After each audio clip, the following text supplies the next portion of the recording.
Hello दोस्तों, कैसे हैं आप सब लोग। दोस्तों, आज की वीडियो बहुत ही इंटरेस्टिंग होने वाली है। आज की वीडियो में हम जानेंगे कि एसी और डीसी दोनों में से कौन सा हमारे लिए ज्यादा डेंजरस है। एसी ज्यादा डेंजरस है या डीसी ज्यादा डेंजरस है। हर इलेक्ट्रीशियन और इंजीनियर को ये बात पता होनी चाहिए साइट पर जाने से पहले कि एसी और डीसी में कौन सा ज्यादा खतरनाक होता है। सबसे पहले हम ये जानेंगे कि एसी और डीसी हमें दिखने में कैसे होते हैं। तो चलिए वीडियो को शुरू करते हैं। जैसा कि आप स्क्रीन पे देख रहे हैं कि यहाँ पर एसी दिखाया गया है और यहाँ पे डीसी दिखाया गया है। एसी करंट दिखने में ऐसे होती है, ऊपर जाती है, एक बार नीचे जाती है, फिर ऊपर जाती है और फिर नीचे जाती है। इसे कहते हैं साइन वेव। ये मैंने यहाँ लिखा हुआ है साइन वेव।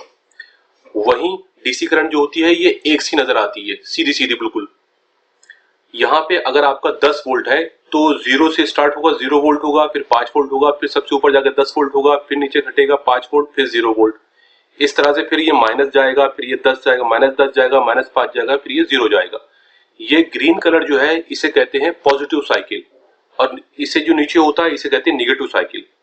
हम ये समझ गए कि ये ऊपर नीचे जाने को क्या कहते हैं, साइन वेव कहते हैं। ये करंट में या वोल्टेज में होता कहाँ है। तो हम सब ने देखा होगा, जब हम कोई भी फ्रिज लेते हैं या एसी लेते हैं या कोई मोटर लेते हैं तो वहां लिखा होता है 50 हर्ट्ज। ये 50 हर्ट्ज की ही बात कर रहा है। 50 हर्ट्ज का मतलब है कि 50 साइकिल पूरे करता है 1 सेकंड के अंदर। यहाँ मैंने लिखा हुआ है 1 सेकंड के अंदर 50 साइकिल पूरे करता है। तो 50 बार ये ऊपर नीचे होता है, जिसमें से ये ग्रीन वाला जो है ये पॉजिटिव, इसमें हमें वोल्टेज या करंट मिलता है, और नीचे वाले में हमें वोल्टेज करंट नहीं मिलता क्योंकि ये निगेटिव होता है। 50 जो साइकिल है इसमें 25 बार तो हमें वोल्टेज मिलता है और 25 बार वोल्टेज हमें नहीं मिलता है। ये इंडिया का सिस्टम 50 हर्ट्ज पर ही डिजाइन है।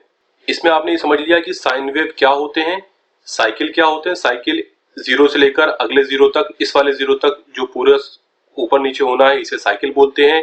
वोल्टेज क्या होते हैं, 0 से बढ़ते हैं 10 तक जाते हैं, या 220 समझ लिए, 0 से 220 तक जाएंगे, फिर कम होंगे, फिर रुक जाएंगे, फिर अगले साइकिल में फिर वो पूरे होंगे।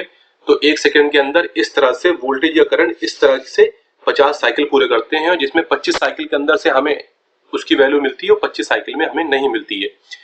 जबकि आप डीसी में देखेंगे, डीसी में सीधा एक ही चला जा रहा है। अगर 220 वोल्ट है यहाँ पर तो 220 वोल्ट ही रहेंगे, उसमें ऊपर नीचे कम ज्यादा नहीं होंगे। पहला चीज आप ये समझ गए। दूसरी चीज, इसी का मैंने नीचे एक ग्राफ बनाया हुआ है जिसमें ये रेड मार्क जो दिखाया गया है इसे बोल रहे हैं हम आरएमएस वैल्यू यहाँ पर, और इसी उसमें जो काली लाइन ऊपर नीचे हो रही है इसे बोल रहे हैं पीक वैल्यू। जब हमारे वोल्टेज जो होते हैं, जैसे 220 वोल्ट हमारे आ रहे हैं, ये आरएमएस वैल्यू होती है। जबकि पीक वैल्यू में वो अपनी जगह में भी ऊपर नीचे होते रहते हैं वोल्टेज, कभी ज्यादा कभी कम, कभी ज्यादा कभी कम। तो उसका एवरेज निकाल के हमें दिया जाता है।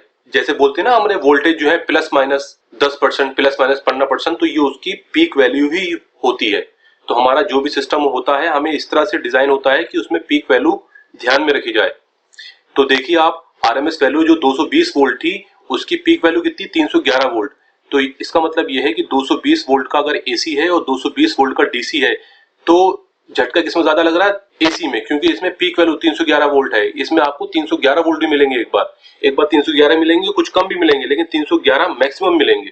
आप ये एक फार्मूला लिख सकते हैं या अपने ध्यान में लिख सकते हैं कि पीक वैल्यू जो होती है वो √2 की वैल्यू होती है 1.414 को गुणा करते हैं आरएमएस से, तो पीक वैल्यू निकलती है, जो कि बहुत इंपॉर्टेंट है। आरएमएस वैल्यू क्या होती है, आरएमएस वैल्यू वो वैल्यू होती है जो एसी और डीसी दोनों में बराबर होती है। अब आप यहाँ देख ही रहे हैं, यहाँ पे जो 220 वोल्ट है डीसी के अंदर, वही एसी के अंदर है। तो वो दोनों जो वैल्यू जो एसी और डीसी में बराबर होती हैं उसे बोलते हैं आरएमएस वैल्यू। और पीक वैल्यू क्या होती है, जो आरएमएस वैल्यू के ऊपर नीचे जो वैल्यू हो जाती हैं उसे कहते हैं हम पीक वैल्यू।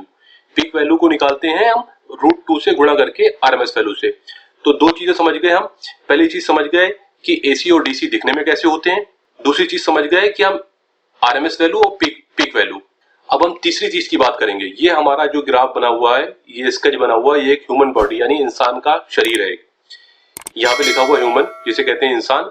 इस हमारी बॉडी के अंदर क्या होती है, रेजिस्टेंस होती है, जो कि वायर के अंदर होती है रेजिस्टेंस, जो हम नापते हैं। बल्ब के अंदर रेजिस्टेंस होती है, और कैपेसिटर भी होते हैं। कैपेसिटर जो होते हैं जैसे मोटर के अंदर होते हैं, ट्यूबलाइट के अंदर कैपेसिटर होते हैं। इन दो चीजों से मिलकर बनी होती है हमारी इंसान की बॉडी। हमारे इंसान की बॉडी का जो रेजिस्टेंस होता है वो होता है 300 ओम से लेकर 1000 ओम।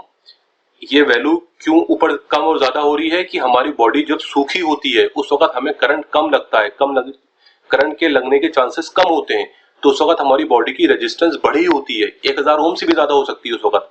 वहीं अगर हमारी बॉडी गीली है, हम नहा के आए और हमने कोई बिजली का तार छू लिया, तो कहते हैं ना कि आपको नहा के आओ तो कभी कुछ चीज छुओ मत बिजली की तो झटका लग सकता है, वही कि हमारी रेजिस्टेंस उस वक्त कम हो जाती है। यहाँ ये दिखाया गया, रेजिस्टेंस को हमने रेजिस्टेंस लिखा, कैपेसिटर हमने यहाँ लिखा है। तो दो चीजें समझ ली हमने कि पहली चीज हमने इस पिक्चर में समझी कि हमारी बॉडी की जो रेजिस्टेंस होती है वो 300 ओम से 1000 ओम तक होती है।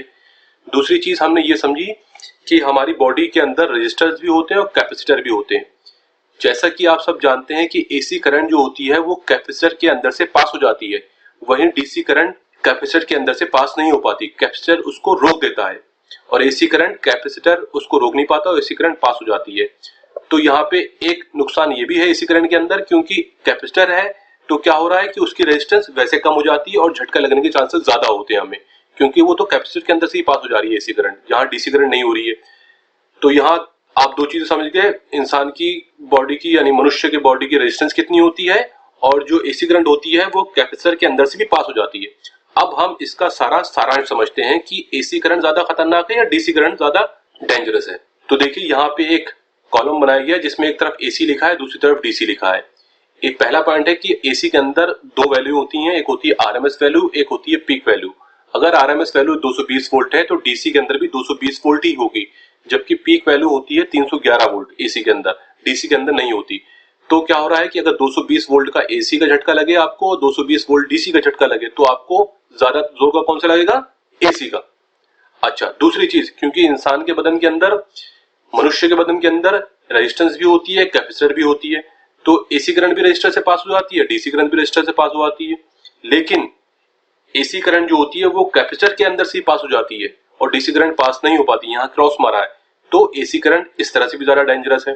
फिर हम इसका रिजल्ट समझते हैं। जो अब तक बिजली बनाने वाली कंपनियों ने एक थंब रूल माना है कि 9 मिली एम्पियर जो हमारी ईएलसीबी होती है वो 10 मिली एम्पियर 30 मिली एम्पियर की होती हैं, और जो अच्छी एमसीबी होती हैं ईएलसीबी वो 10 मिली एम्प्स की होती हैं, कि अगर 9 मिली एम्पियर का करंट हमारी बॉडी को लग रहा है तो उससे पहले ट्रिप हो जाती है वो।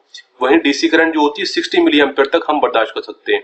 इसको आप इस तरह से भी कर सकते हैं कि एसी करंट जो है अगर 9 मिली एम्पियर है करंट तो वो हमें नुकसान पहुंचा सकती है, जबकि डीसी करंट हमारी बॉडी 60 मिली एम्पियर तक भी झेल सकती है। तो दोस्तों इस तरह से आप समझ गए होंगे कि एसी करंट हमारे लिए ज्यादा डेंजरस है। अब आपके दिमाग में कोई ये डाउट नहीं रहेगा आगे इस वीडियो के बाद कि एसी ज्यादा डेंजरस है या डीसी ज्यादा डेंजरस है।